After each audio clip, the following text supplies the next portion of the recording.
Something big is happening in AI data centers as we speak, something that most Wall Street analysts won't see coming until it's too late. And it's happening so fast that it doesn't even matter which AI companies come out on top. That makes the one stock I'm about to show you a great way to get rich without getting lucky. Your time is valuable, so let's get right into it. First things first, I'm not here to waste your time. So here's everything I'm going to talk about up front. Why data centers must make massive infrastructure changes to keep up with AI demand, an overview of Vertiv Holdings, ticker symbol VRT, and how they make their money, Vertiv's most recent earnings call, their catalysts and risks, and of course, where Vertiv stock belongs on my list of stocks to get rich without getting lucky in 2025, which has been outperforming the market by a large margin year to date. This is a once-in-a-lifetime opportunity, so strap in and let's talk about the big changes brewing in the AI market, and I'll do my best to avoid any industry jargon along the way. The biggest thing investors need to understand is that the costs for using AI are going up exponentially because of reasoning. When OpenAI released ChatGPT 3 years ago, it was doing something called one-shot inference. All that means is when you give the model a prompt, it immediately starts generating a response.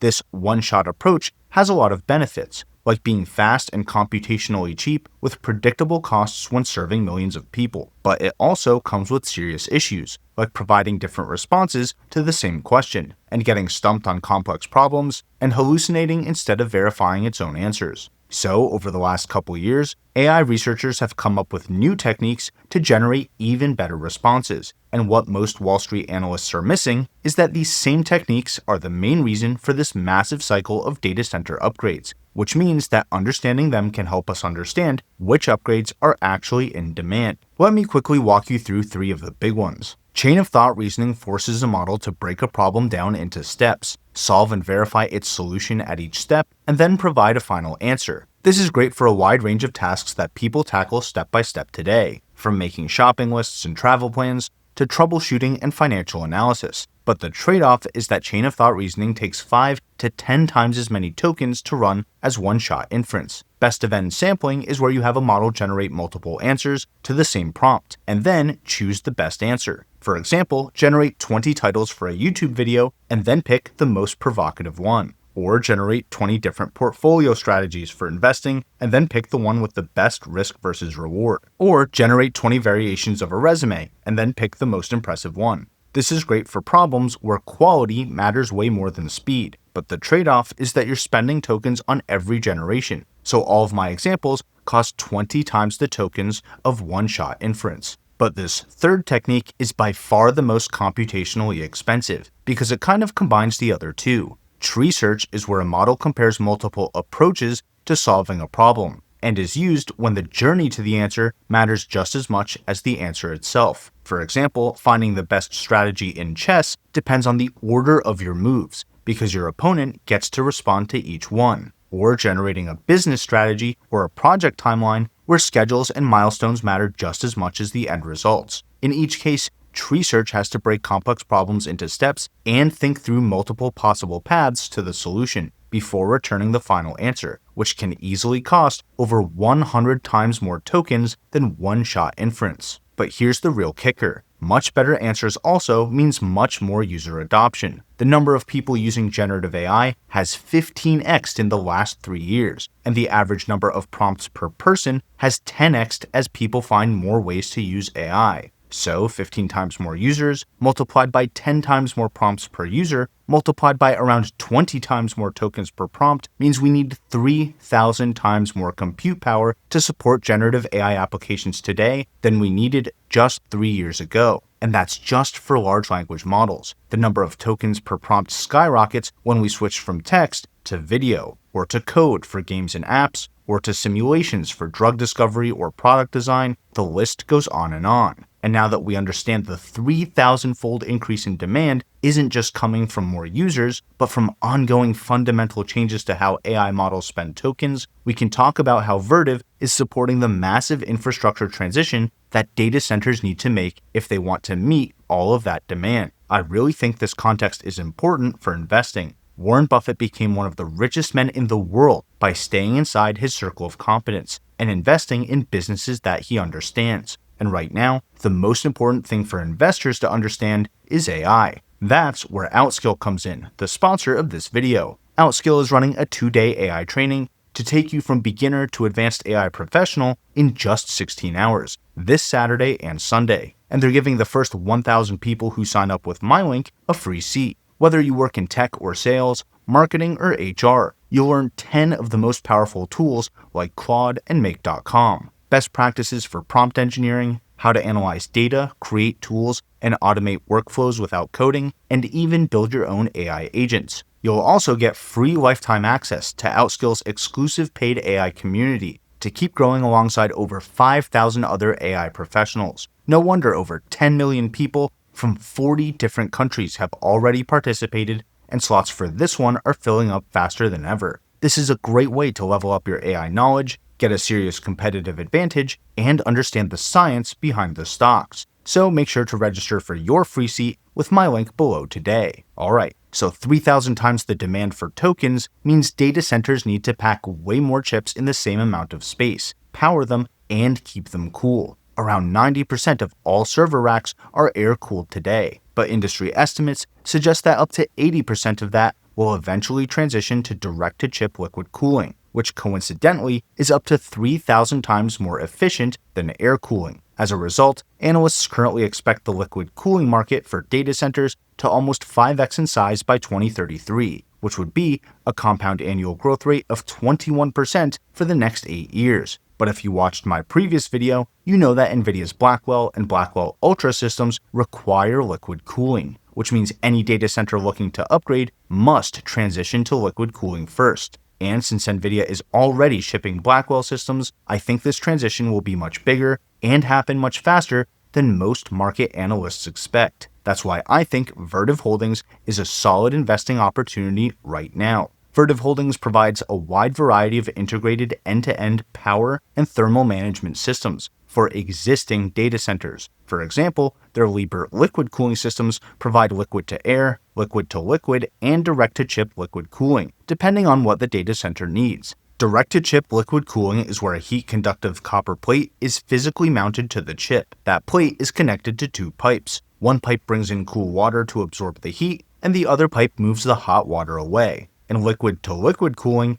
is where that heated water gets piped over to the building's chillers or cooling plant before being sent back to the server racks to absorb more heat from the chips. That's the 2 parts of the cooling loop required to run NVIDIA's Blackwell GPUs at scale. Another special thing about Vertiv's cooling systems is that they're modular and can be scaled to up to 600 kilowatts of cooling per unit, which means that hyperscale data centers can add liquid cooling to 5 120 kilowatt Blackwell racks at a time, or they can quickly retrofit their existing facilities to support them without other major infrastructure overhauls. That's why Vertiv supplies critical cooling solutions to all 3 hyperscalers: Amazon Web Services, Google Cloud, and Microsoft Azure. Vertiv also supplies core power systems like their Liebherr EXL, which is a high-capacity uninterruptible power supply, or UPS, which is specifically designed for hyperscale and cloud facilities because it supplies huge amounts of energy at very high efficiencies. And their Liebherr APM2 is a modular UPS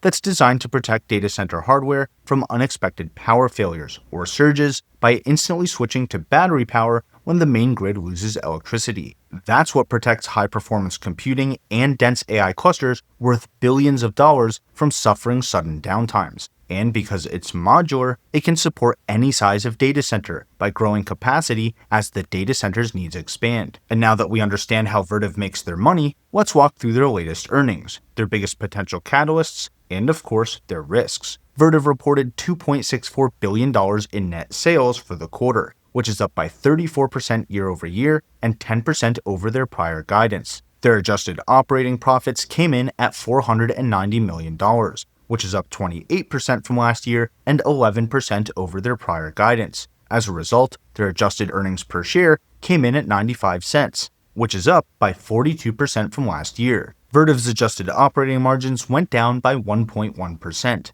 from 19.6% last year to 18.5% this year for two key reasons. First, they're ramping up or acquiring new manufacturing sites, which comes with startup expenses, workforce training, and process adjustments before reaching normal operating efficiency. And second, they had to move some of their manufacturing and assembly operations to reduce supply chain risks and avoid tariffs on their imported components. I'm not too worried about this because these are one-time expenses that Vertiv's management expects to be resolved by the end of the year. If anything, this tiny drop in margins shows just how resilient the business is and how agile their management team can be when they're faced with new challenges and headwinds. Vertiv breaks their quarterly earnings up by region: the Americas, Asia Pacific, and Europe, Middle East, and Africa, since they're focused on global expansion. 61% of their revenue comes from the Americas, 21% comes from Asia Pacific, and the other 18% comes from EMEA, with solid sales growth in the first two regions while they're still investing in the third. But this channel is all about investing in advanced technology, so I took some time to reorganize their revenues by product segments instead of by regions. Just to be extra transparent, these numbers are from my own analysis, and they are not from Vertiv or any other official source. I did the best I could, but make sure to take them with a grain of salt. Thermal management and cooling systems are responsible for around 1/3 of Vertiv's quarterly revenues today. This is also their fastest growing segment, growing by around 25% year over year, thanks to massive demand for liquid cooling in AI data centers as they transition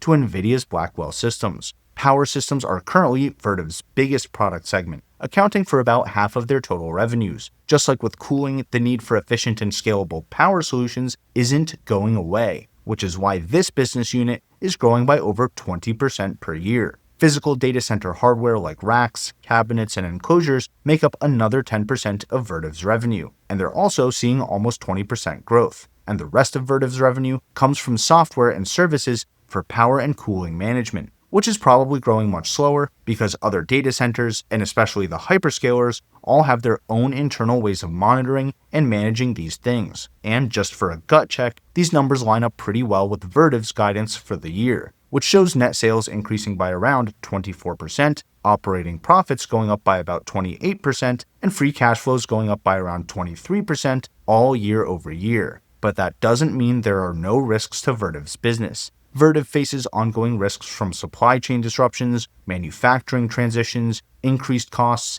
and tariff headwinds as they ramp up new production facilities in North America to be closer to their biggest customers and avoid tariffs. Any delays in reaching full operational efficiency could impact their costs, their delivery timelines, and ultimately their profit margins, especially when AI customers require rapid deployments and flawless execution. Global AI infrastructure is also an incredibly competitive industry right now, with many major companies racing to launch new liquid cooling and power management solutions for the next generation of data centers, which are owned and operated by some of the richest companies on the planet. If Vertiv doesn't stay on the bleeding edge and keep exceeding customer expectations, their biggest customers will find another company that will. And finally, becoming a global company exposes Vertiv to the geopolitical risks associated with Asia and the EMEA, including foreign regulations for data protection, localization, foreign tariffs, and national security hurdles. For example, changes in the US's relationship with China could impact Vertiv's supply chain and total addressable market. In my opinion, most of Vertiv's peers have these same risks, so the real choice is either accepting these risks or staying away from data center infrastructure stocks altogether. There's no right or wrong answer here, and every investor needs to do what's right for them. But here's what I'm personally doing, and if you feel I've earned it, consider hitting the like button and subscribing to the channel. That really helps me out, and it lets me know to make more deep dives like this. Thanks, and with that out of the way, here's my personal stance on Vertiv stock. My key takeaway on Vertiv right now is that they're firing on all cylinders. Their Q2 earnings exceeded expectations on sales, on operating profits, and on earnings per share. They're raising their guidance on every metric that investors care about, and they're deploying capital to keep growing their capacity to serve the accelerating demand for AI infrastructure. Tariffs, supply chain challenges, and competition are all real risks that every company needs to manage, but Vertiv's management team has shown that they can navigate those challenges and still come out on top. I've also talked to Vertiv's employees at multiple conferences now, and they all seem genuinely excited for the future of the AI industry and for their place in it. Not to mention that Jensen Huang has called out Vertiv as one of nvidia's key data center partners in several of his recent keynotes. And while they do have the highest forward price-to-earnings ratio among their direct peers, they also have twice the earnings growth of their next closest competitors, Rockwell Automation and Emerson Electric. Discounted cash flow models like Simply Wall Street's calculate the fair value of Vertiv stock to be about $150 per share, which implies about a 20% upside from today's prices. So for all the reasons I've covered throughout this video, I'm moving Vertiv stock up 2 spots on my list of stocks to get rich without getting lucky, even though it's still underperforming the S&P 500 by a few percentage points. I also ended up moving CrowdStrike up 2 spots for the same reasons. I've been a shareholder for years now, and I think they're another core AI infrastructure company, but on the software and security side. And I think that AI infrastructure stocks will outperform the market over time. As a result, I ended up moving Amazon and ARM down 2 spots on my list, and I'll keep reassessing things as more news and earnings come out. And if you want to see what else I've been investing in, check out this video next. Either way, thanks for watching to the end, even though I gave you everything up front. And until next time, this is ticker symbol U. My name is Alex, reminding you that the best investment you can make is in you.